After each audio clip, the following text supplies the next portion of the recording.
A sociedade passou por uma série de transformações. E muitas dessas transformações que aconteceram a partir do século XVII, XVIII, se destaca principalmente pelas lógicas de produção da indústria e das manufaturas. Basicamente, quando a gente pensa em indústria, a gente pensa numa relação direta, intrínseca social. Então, o que a gente vai falar hoje é um pouquinho sobre esse assunto, a atividade industrial no geral e suas características gerais da indústria.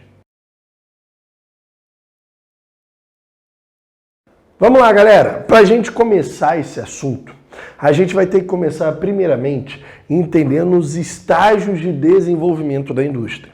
A indústria, como a gente conhece hoje, extremamente robotizada, mecanizada, com tudo muito certinho, fragmentado, cada um nas suas divisões, cada um nas suas presenças, de fato, dentro do processo de construção da indústria, ela não começa assim, ela é formada dessa forma. Então a gente vai ver lá no início, a gente vai ter a formação do chamado artesanato. O artesanato vai ter o trabalho direto de um artesão. Esse artesão, ele vai permanecer durante todo o processo de construção daquele produto. Então ele começa, vamos supor que seja um sapato, ele começa lá na extração do couro, raspagem do couro, lavagem, secagem, leva para dentro do seu local de artesanato e ali ele vai trabalhando em toda aquela peça até seu projeto final. Normalmente ferramentas simples, com processo simples, ele vai destacar todo esse processo até o final.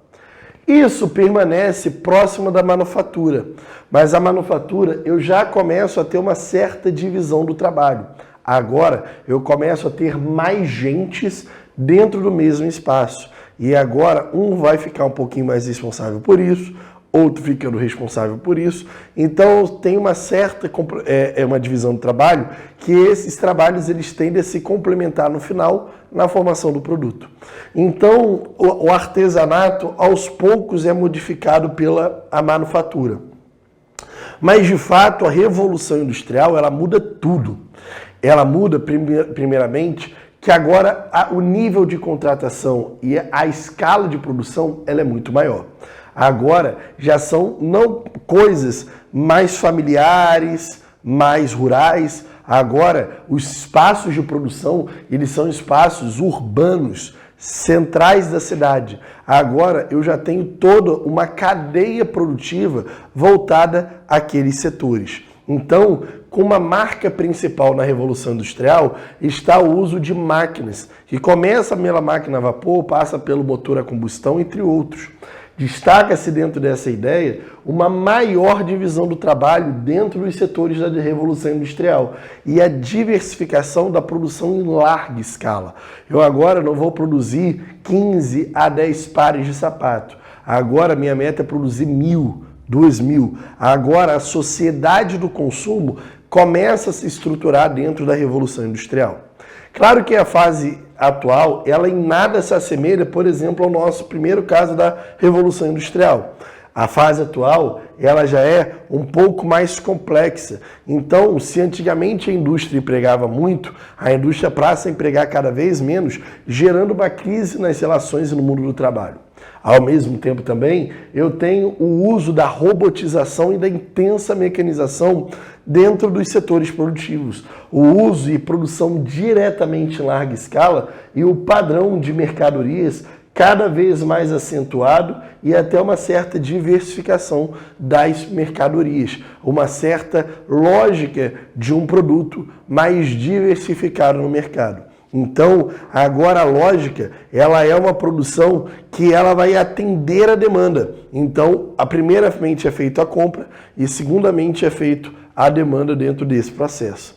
Assim, a gente já começa a entender que esses 4 estágios de desenvolvimento, isso tem algumas características que se empregava muito pouco, passa a se empregar muito e agora a busca é por se empregar muito pouco, com principalmente a expansão do desemprego e o fim de algumas profissões sendo muito mais rápidas a acontecerem, o início ao fim dessas profissões.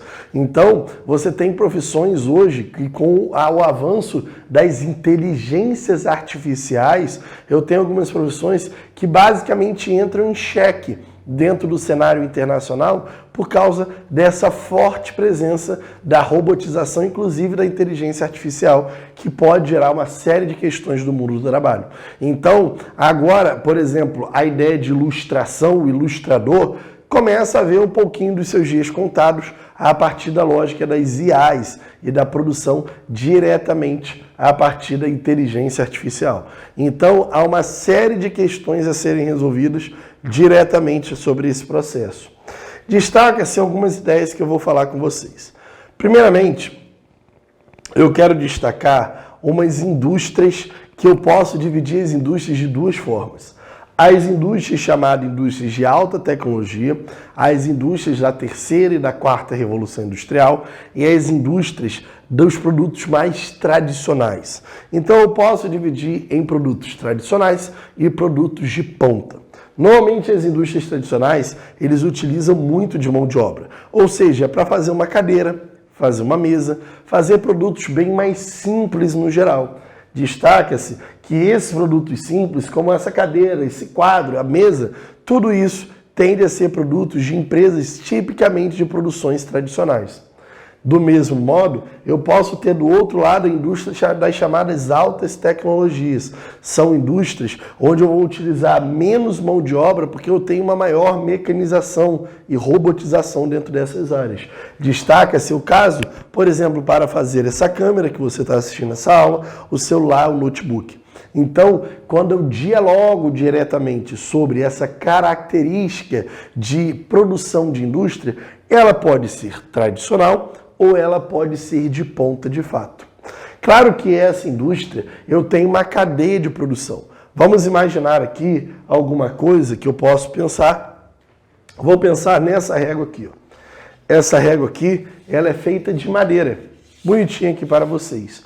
Mas, deixa eu ver aqui, ó. Aqui está o nome da marca, Souza. Bonitinho o nome da marca. A empresa final que vai vender esse produto para uma distribuidora e da distribuidora vai chegar na papelaria. Ponto. Essa Souza, ela não é responsável diretamente, às vezes, por ir lá e cortar a árvore. Às vezes, ela só vai pegar os pedaços de madeira e vai fazer o corte necessário e fazer as graduações que estão aqui colocadas nessa régua. Mas necessitou de alguém ir lá e cortar uma árvore de replantio, seja o que for. Ou seja, eu preciso, dentro da minha cadeia final, que são as indústrias de bens de consumo, eu preciso de uma cadeia anterior. Se você está sentado agora numa cadeira, essa cadeira ela foi vendida por uma empresa. Essa empresa foi a empresa final do processo. Eu posso ter também empresas que vão construir a retirada do ferro, derretimento do ferro, formação do ferro em uma barra, e daí, em chapas e barras, e daí pegar essa barra e chapas, e aí eu vou soldar, fazer as perfurações e fazer os furos e fazer a cadeira de fato. Então esse processo que eu estou estabelecendo para vocês é justamente isso. Eu posso ter as indústrias iniciais da cadeia de produção, que são as chamadas indústrias extrativistas.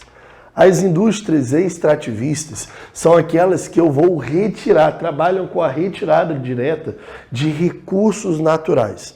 Partindo desse princípio, eu posso ter retirada no âmbito vegetal, no âmbito mineral e no âmbito mineral do animal. Destaca-se que são indústrias, normalmente indústrias madeireiras, indústrias da extração mineral, indústrias da extração vegetal. Parte-se dentro desse processo, claramente dentro dessa ideia, a característica das indústrias extrativistas, onde os recursos naturais eles são cada vez mais presentes, entende? Nessa forte demanda econômica, principalmente na retirada de produtos, mas só que esses produtos são de baixo valor agregado. Então, normalmente, ficam sobre os recursos extrativistas, normalmente países que não têm grande desenvolvimento tecnológico. Então, a gente pode destacar os países em desenvolvimento, os países periféricos da nossa economia, normalmente eles estão atrelados às indústrias extrativistas no geral. Destaca-se dentro dessa brincadeira também as indústrias de bens de produção e as indústrias de bens de capital. Elas estão no meio da jogada. Ela pode ser primeiramente a indústria de base. Vamos lá. Eu peguei e retirei o ferro, o extrativismo mineral. Vou dar um exemplo. Vale do Rio Doce. A empresa Vale do Rio Doce, ela é uma empresa extrativista. A função dela é bem simples. A função dela é fazer extração de ferro da natureza. Extrair o ferro da natureza. Pum, extrair o ferro. A partir do momento que eu extrair o ferro, eu jogo esse ferro dentro de uma siderúrgica, porque eu tenho uma pedra de ferro. Para eu fazer dessa pedra de ferro uma barra de ferro, eu preciso derreter esse ferro. Eu jogo dentro de uma siderúrgica para poder derreter esse ferro. A partir do momento que esse ferro ele é derretido, aí eu transformo isso em uma barra e transformo isso numa chapa de ferro. E aí essa siderúrgica vai entrar a pedra de ferro e vai sair dela uma barra de ferro ou uma chapa de ferro. Partindo desse princípio, vem-se diretamente para as indústrias de bens de consumo. Essa barra de ferro e essa chapa de ferro. No qual eu posso gerar produtos duráveis, como a cadeira, por exemplo. São aqueles produtos duráveis, aquelas que o uso são contínuo, como um carro, como uma cadeira, como uma mesa, um eletrodoméstico, elétricos eletrônicos no geral. Então, se eu uso pelo menos mais ali de uma vez, o uso ele é contínuo, não é degradado o seu uso rapidamente, eu digo que é um produto do tipo durável. Partindo desse princípio, eu tenho nada mais, nada menos que as chapas de ferro fazendo carros, por exemplo, e barras de ferro. Já esses produtos do tipo não duráveis são aqueles que o consumo ele é quase que momentâneo, como alimentos. Você não consegue comer uma coisa e depois comer novamente a mesma coisa. Não dá. Ou seja, você comeu uma vez, comeu, fechou. Então, indústrias de alimentos, bebidas, maquiagens, papéis, isso são indústrias do tipo não duráveis dentro do cenário internacional. Então, eu tenho, primeiramente, quem extrai, quem transforma e quem vai ser a cadeia final. Destaca-se que dentro desse meio eu posso ter uma indústria de equipamentos, a de bens de capital. Essa indústria de bens de capital são aquelas indústrias que elas vão produzir máquinas para as outras indústrias. Então o foco dela é produzir maquinário para outras indústrias no geral. Então a gente marca diretamente essa indústria de bens de capital. Assim como também eu vou ter uma série de revoluções industriais que vão mover a sociedade no geral. A gente pensa que uma revolução é simplesmente que surgiu algumas máquinas dentro da fábrica, mas não. Quando eu falo de uma industrialização, eu falo diretamente com uma característica própria. Eu falo que a industrialização ela é nada mais, nada menos do que uma mudança nas esferas culturais, sociais, econômicas de toda uma sociedade que não voltam atrás. Então, quando houve a Revolução Industrial, a sociedade se modificou de uma forma, sai do seu âmbito rural, do âmbito mais familiar, do âmbito mais pacato e entra na esfera da sociedade urbana industrial rápida, das relações cada vez menores, das relações cada vez mais rápidas e intensas. Então, a primeira Revolução Industrial, começada na Inglaterra no século XVIII, marca diretamente a expansão da indústria têxtil, se utilizando principalmente de uma máquina muito conhecida chamada de máquina a vapor. Deixa eu marcar aqui claramente para vocês sobre a fundação dessa máquina. Espera aí, aqui diretamente para vocês, eu tenho a fundação dessa máquina que é chamada máquina a vapor. Destaca-se dentro dessa ideia também a presença de ferrovias dentro da formação da primeira revolução industrial. O carvão mineral que usava-se para esquentar a água e fazer esquentar o gás e fazer o motor de fato funcionar, a máquina funcionar, eu tive um ciclo de produção cada vez mais constante dentro das indústrias. Não dependia de um homem ficar girando a manivela, mas agora uma máquina que começava a girar a manivela. Então a primeira revolução industrial ela foi fundamental para as primeiras modificações sociais que de fato a gente iria verificar na sociedade. Parte-se do princípio que eu também vou ter a segunda revolução industrial, iniciada, principalmente o grande promotor vai ser os Estados Unidos, no século XIX, com o petróleo, a eletricidade e a indústria automobilística utilizando a lógica do chamado motor a combustão. Esse motor a combustão eu tenho diretamente um aumento da produtividade. Se enquanto a máquina a vapor realizava quase 120, 130 ciclos por minuto, o motor a combustão chegava a realizar 2.000 ciclos, 3.000 ciclos por minuto. Então, era uma máquina extremamente rápida no geral. Destaca-se dentro dessa brincadeira que as indústrias automobilísticas e o motor a combustão começam a depender muito mais do petróleo para a sua sobrevivência e instalação dentro do cenário internacional. Destaca-se também que vai começar a existir sobre as regiões dos Estados Unidos alguns modelos produtivos, de fato, dentro do cenário das indústrias.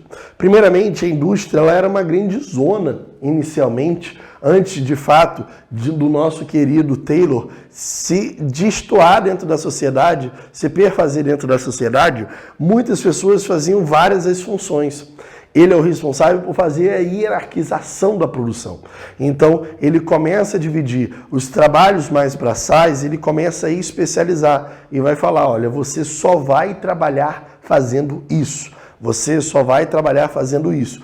Então ele começa a tornar os trabalhos mais especializados, dividindo o espaço social. Antigamente, o diretor da empresa conversava diretamente com o operário. Agora não. Agora eu tenho o chefe da empresa que conversa com a diretoria, que conversa com os engenheiros, que conversa com os encarregados, que depois vão conversar com os operários.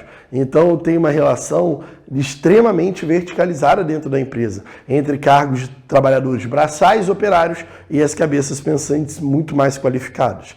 Partindo desse princípio, o Taylor ele conseguiu dar um jeito e aumentar até a produção dentro do cenário nacional, do cenário dos Estados Unidos, porém ele não conseguiu mexer diretamente com o ritmo de produção, porque um funcionário, já que ele só trabalhava numa função e o outro dependia do anterior, poderia dizer que o anterior poderia ter um ritmo mais lento, o outro mais rápido. Então, sempre se brecava em alguns espaços a produção. É nesse momento que Ford ele pega a ideia taylorista e ele acrescenta a lógica da linha de montagem, utilizando uma esteira dentro das indústrias.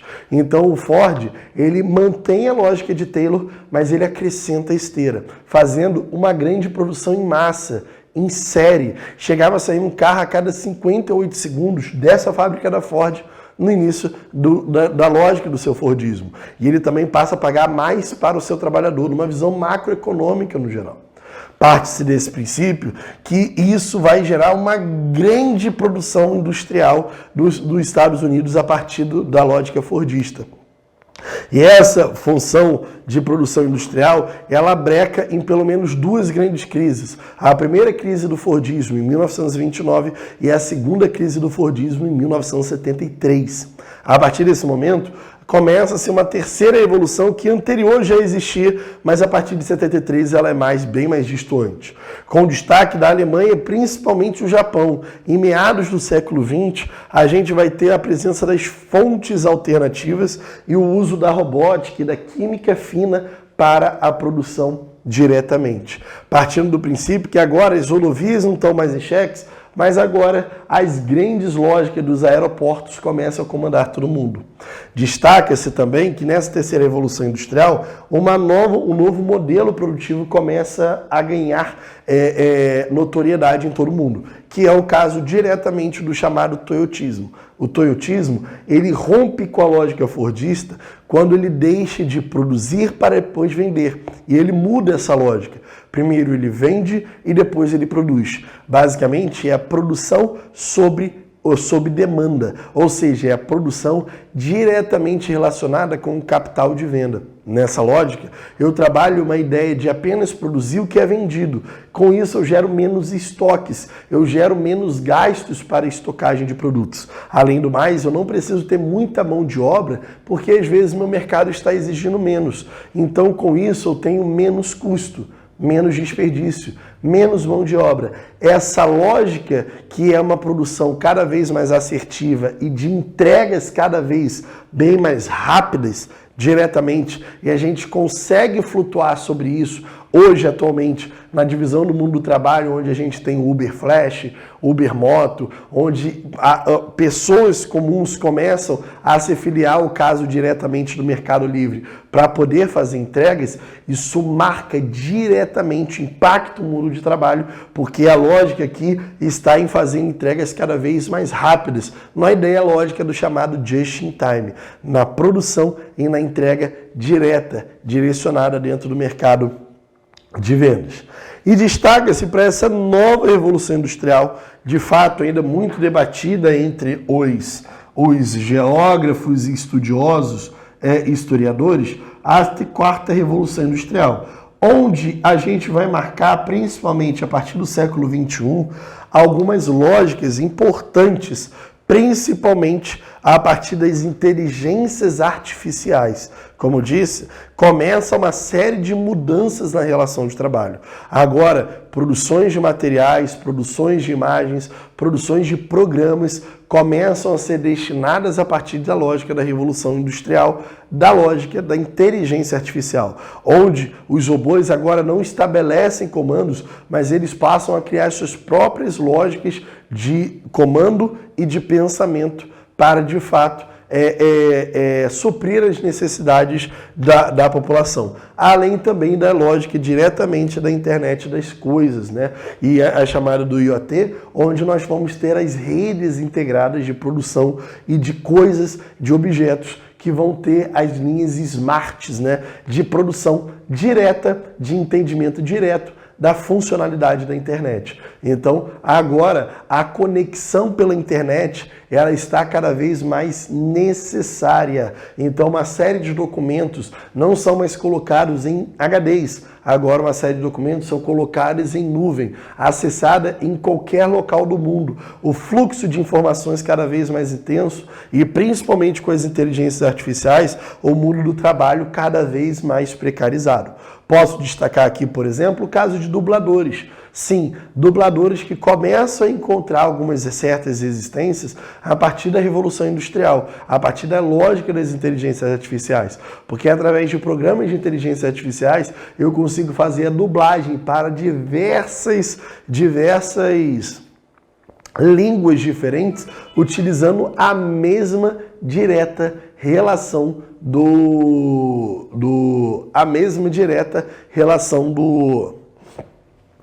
da voz do ator. Então, por exemplo, nos setores de dublagem já começa a causar impacto esse mundo do trabalho dentro dessa ideia. Destaca-se também que as indústrias começam a buscar espaços, principalmente a partir da terceira revolução industrial, espaços de melhores produções. Com isso vão ser as chamadas economias de aglomeração e as chamadas deseconomias de aglomeração. As economias de aglomeração são, por exemplo, a grande disponibilidade de matéria-prima, recursos naturais disponíveis, fontes de energia seguras estabelecidas para uma produção industrial, a mão de obra extremamente disponível e com isso barata, com grande exército industrial de reserva, como dizia Karl Marx, potencial do mercado consumidor cada vez maior, Por isso, grandes empresas buscam grandes mercados, como o caso da Índia, Indonésia e China. O caso do sistema de transportes, para que eu pudesse escoar meus produtos, além de capital, os recursos financeiros, leis trabalhistas mais flexíveis e ambientais também.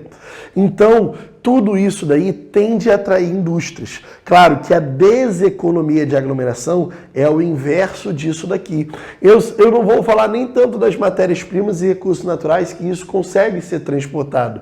Mas o caso das fontes de energia, o caso da infraestrutura, se essas fontes serem mais estáveis, a infraestrutura ser mais precária, assim como a mão de obra mais cara, tudo isso pode favorecer a saída de indústrias, que podem acontecer em âmbito global, em âmbito nacional, em âmbito regional também. Destaca-se dentro dessa ideia, no âmbito global, eu vou ter o caso dos chamados países centrais e países periféricos, tá? Os países centrais são as empresas que acabam perdendo seu espaço dentro dos países centrais e acabam indo para os países periféricos para fazer suas grandes produções dentro desses países periféricos. Destaques, por exemplo, aos países que saíram da Europa, as indústrias que saíram da Europa Ocidental e começam a ir para casos da China, Brasil, Argentina, Índia, Malásia, Taiwan, buscando reduzir os seus custos produtivos e aumentar a sua margem de lucro. Claro que isso também acontece nacionalmente. O Sudeste, que já chegou a empregar 90% de todo o capital industrial nacional, começa a perder isso para outras regiões. Sul, Nordeste, Centro-Oeste, Norte, começam a ganhar essas indústrias do Sudeste. Indústrias de mais altas tecnologias começam a ir para o Sul. De baixas e médias tecnologias vão principalmente ao Nordeste e Centro-Oeste brasileiro. Destaca-se também que pode acontecer em âmbitos regionais. A metrópole, com os seus grandes problemas, a chamada macrocefalia urbana, começa a atrair menos as indústrias, que começam a buscar seus espaços nas cidades médias e pequenas, as cidades até 500 mil habitantes, que vão ter uma boa infraestrutura e não vão ter todos aqueles problemas da cidade, como a violência, engarrafamento, ocupação irregular, entre outros. Então, dentro desse aspecto, as metrópoles têm perdido a sua capacidade de atração, gerando um processo muito claro na geografia urbana, chamado de desmetropolização. O capital fugindo da cidade e indo diretamente às cidades médias, das grandes cidades indo às cidades médias. Partindo desse princípio, um dos grandes fatores de atração, a gente pode marcar o uso de tecnopolos para as indústrias da terceira revolução industrial, de alta tecnologia. Por isso que as indústrias de alta tecnologia ainda se concentram, por exemplo, no Sudeste brasileiro e não buscam outras regiões, porque é aqui que eu terei as maiores capacidades industriais produtivas, principalmente a respeito da economia voltada diretamente à economia